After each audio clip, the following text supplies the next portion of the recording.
पूरा करना चाहता हूं। जो इन्होंने कहा कि मोदी जी विपक्ष के नेताओं के साथ करते, तो मैं याद दिलाना चाहता हूं, प्रणब मुखर्जी को भारत रत्न किसने दिया? मोदी जी की सरकार में। पीवी नरसिम्हा राव को भारत रत्न किसने मिला? मोदी जी की सरकार में।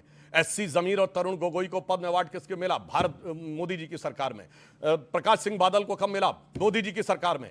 कर्पूरी ठाकुर और मुलायम सिंह को मोदी जी की सरकार में। सरदार पटेल की सबसे बड़ी मूर्ति बनाई मोदी जी ने, इन्होंने परिवार के अलावा किसी को नहीं दिया। बताइए, डॉक्टर अंबेडकर को भारत रत्न दिया? नहीं। सरदार पटेल को दिया? नहीं। मगर नेहरू को भी दिया उनकी खुद की सरकार ने। इंदिरा जी को भारत रत्न दिया इंदिरा जी की खुद की सरकार ने, और राजीव गांधी को दिया कांग्रेस की सरकार ने। ओके, यहां पर सब एक दूसरे के खिलाफ लड़के आ रहे हैं, वो तो अलग बात है, परंतु नालंदा की बात कही। मैं ईमानदारी से कहना चाहता हूं, बताइए, ये बख्तियार खिलजी और मुस्लिम आक्रमणकारियों ने जिस ढंग से नालंदा को ध्वस्त किया था, आप उसकी आलोचना करते, हम कहते बिल्कुल गलत किया था। और ऐसी प्रवृत्तियों को आज भी कहीं किसी भी कीमत पर जरा भी प्रश्रय नहीं देना चाहिए।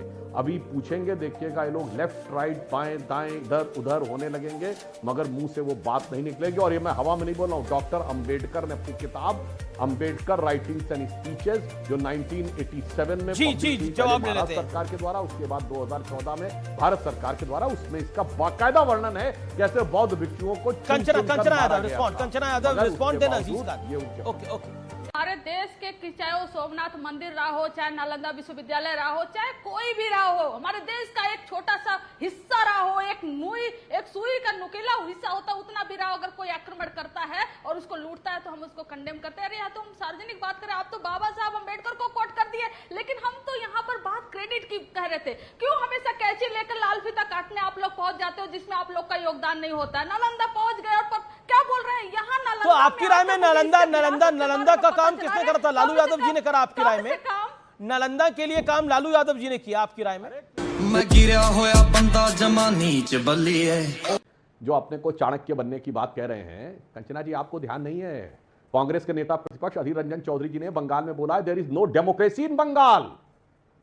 यह बड़ा चाणक्य वाला बयान है। मगर दिल्ली में to save democracy in India, Mamata ji के बगैर कल्पना नहीं की जा सकती, जयराम रमेश ने बोला है। ऐसा है, इतने बड़े चाणक्य जो लोग अपने को बनने का समझते हैं, पूरे देश की जनता समझती है कि यह हकीकत की राजनीति क्या है। इसलिए मैंने हवा में नहीं बोला। आम आदमी पार्टी घड़े फोड़ रही है कांग्रेस के खिलाफ, मगर सीटें जोड़ के रखी हुई हैं कि पंजाब में एक दूसरे के खिलाफ वाली सीटों में भी नहीं, अभी भी हमारे साथ हैं। साहब, इतना बचपना मत समझिए देश की जनता को। इसके लिए वो वाला शब्द जो प्रयोग होना बंद हो गया है ना, वो मैं किसी नेता के लिए नहीं कह रहा हूं। देश की जनता को पप्पू मत समझिए कि एक दूसरे को हम गाली बकते रहेंगे गठबंधन में, और उसके बाद हम कहते रहेंगे कि साहब हम ही जीत के आ रहे हैं। हाँ, एक बात और भी कहना चाहता हूं, देखिए, दूसरी बात मैं कहना चाह रहा हूं, इन्होंने कहा ये चुनाव, तो इस बार का चुनाव वाकई बहुत अलग प्रकार का था। आपने कभी ऐसा चुनाव नहीं सुना होगा।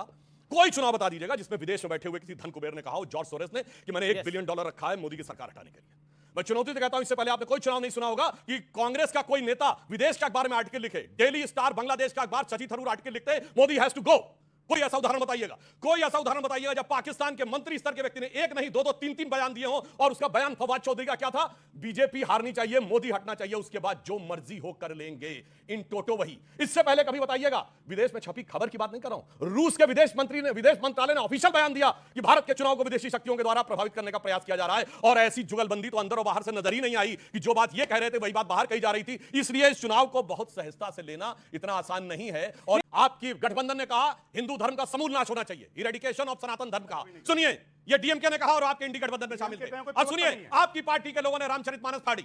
सुनिए, सतीश जारकिहोली, कर्नाटक का पीडब्ल्यूडी मिनिस्टर जो कार्यकारी अध्यक्ष था, उसने कहा हिंदू शब्द गंदा है। राहुल गांधी ने कहा हिंदू धर्म में जो शक्ति है मुझे उससे लड़ना है। सुनिए, राहुल गांधी की यात्रा में तमिलनाडु में जाकर उन्होंने उस जॉर्ज पुनिया का साथ दिया जिसने कहा कि इस देश की धरती इतनी पवित्र है कि मैं टच ना हो जाऊं, इसलिए मैं जूता पहनता हूं, शर्म आनी चाहिए। इसके बाद हमने जाके कहा ऐसा नहीं कि केवल एक आपने कहा हिंदू धर्म की बात। और सोचिए कितने बड़े भक्त हैं कि पढ़ना पड़ रहा है कि अयोध्या में यह था, प्रयाग में यह था, चित्रकूट में यह था, नासिक में यह था। ये दर्शाते हैं जो आके हमें ज्ञान दे रहे हैं। और